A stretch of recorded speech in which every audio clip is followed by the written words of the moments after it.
Madame, Monsieur, bonjour, bienvenue à toutes et à tous à cette revue de la presse internationale de ce jeudi 29 novembre de l'an de grâce 2012. Une fois n'est pas coutume, nous commencerons cette revue de la presse internationale avec le quotidien français de l'économie Les Échos qui indique ce jeudi que le chômage a progressé pour le 18e mois de suite avec 40 400 demandeurs d'emploi en plus. Le journal relève qu'à ce rythme, le record qui est de 3,2 millions de chômeurs sera battu dès le début de 2013. Et selon le baromètre BVA Aviva pour les Échos, près d'un dirigeant de TPE sur deux estime qu'il n'atteindra pas ses objectifs d'activité cette année. L'impact de la crise les inquiète plus que le coût du travail ou l'évolution de la fiscalité. Les Échos notent également que l'Europe est le maillon faible de l'économie mondiale. Cause, la récession dans la zone euro va peser sur la croissance mondiale, estime l'OCDE dans son dernier rapport. L'organisation se montre peu optimiste, y compris vis-à-vis de la France, dont la croissance sera inférieure aux prévisions du gouvernement, ce qui fait dire au quotidien de l'économie, à sa grande une, crédit d'impôt, Hollande accélère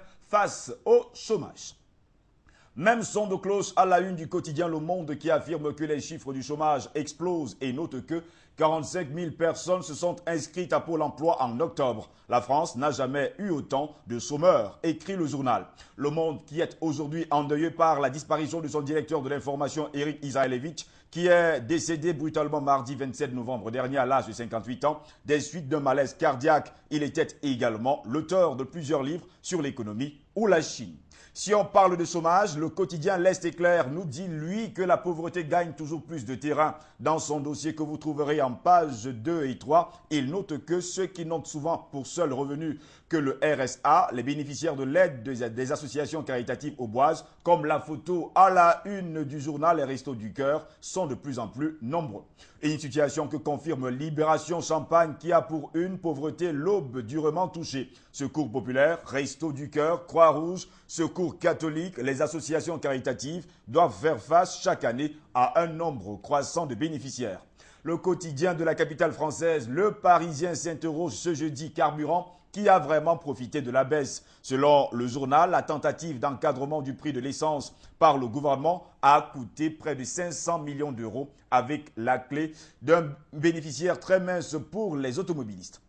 Le journal de Bordeaux Rive-Gauche pense, lui, que les prix des carburants à la pompe vont augmenter de 3 centimes par litre en 4 fois d'ici au 11 janvier 2013. C'est la fin du dispositif provisoire anti-cherté, d'où la une de Sud-Ouest, la hausse repart au compte-gouttes. Précisons que le litre augmentera de 1 centime le 1er décembre, puis de 0,5 centimes les 11 et 21 du mois et de 1 dernier centime le 11 janvier 2013.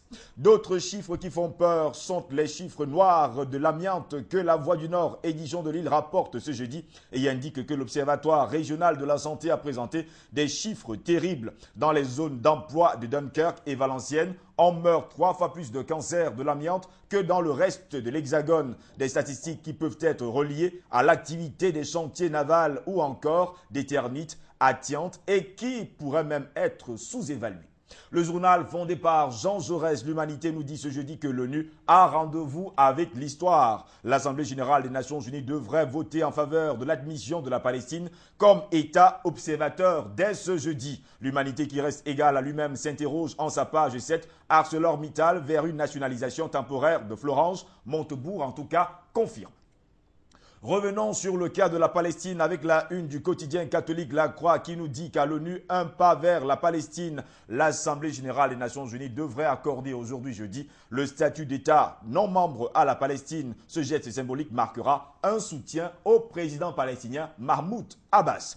Le quotidien français Le Figaro ne lâche pas le parti de droite UMP. L'impasse peut-on lire à la une du quotidien qui indique qu'au 11e jour de crise, le fossé se creuse entre Jean-François Copé et François Fillon. L'idée d'un référendum sur l'organisation d'un nouveau scrutin afin de départager Jean-François Copé et François Fillon n'aura pas duré longtemps. Le président proclamé de l'UMP l'a repoussé hier en constatant que François Fillon maintenait à l'Assemblée nationale son groupe dissident, le RUMP. Les fillonistes sont prêts à réintégrer le groupe UMP, mais à condition qu'intervienne avant un accord sur les modalités d'un nouveau vote. Jean-François Copé a opposé une fin de non-recevoir à cette proposition et a expliqué qu'il se consacrerait à son job de chef de l'opposition. Des élus non alignés ont multiplié les initiatives pour tenter de débloquer la situation. Sujet à trouver en pages 4, 6, 7 et 8 et l'éditorial du journal Le Figaro.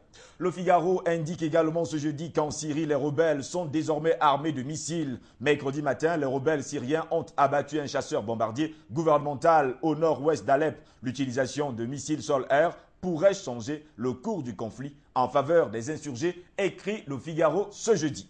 On va quitter la France avec le quotidien Libération qui titre Gaz de schiste show business et le journal d'indiquer qu'alors que le gouvernement ouvre le débat sur la transition énergétique, pro et opposants au forage affûtent leurs armes, c'est-à-dire en tout cas dans les colonnes du quotidien français Libération.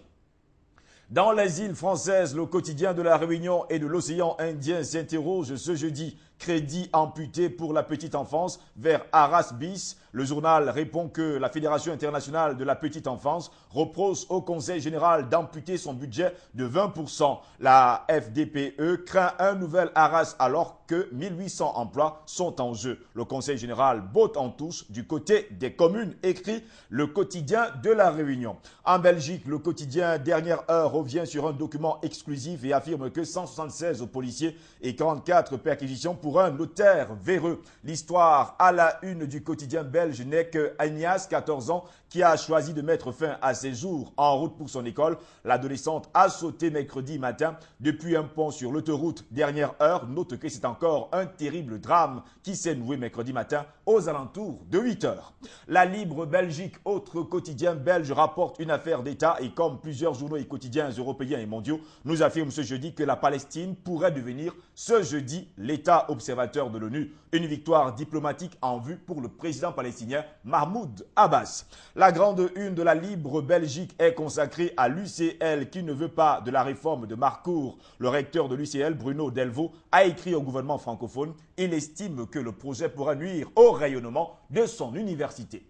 On va terminer avec le quotidien vaudois 24 heures, qui est également un quotidien suisse qui s'est intéressé au procès de Laurent Ségala, qui revient devant la justice vaudoise. Le journal suisse indique que le généticien acquitté de meurtre en première instance est retourné en tout cas aujourd'hui et demain au procès au bénéfice d'un sauf-conduit valable uniquement jeudi. À ce propos, le journal s'interroge, prendra-t-il le risque de revenir vendredi? Il est accusé d'avoir assassiné sa belle-mère. C'est à lire en tout cas dans les colonnes du journal vaudois 24 heures qui célèbre 250 ans d'existence en cette année 2012.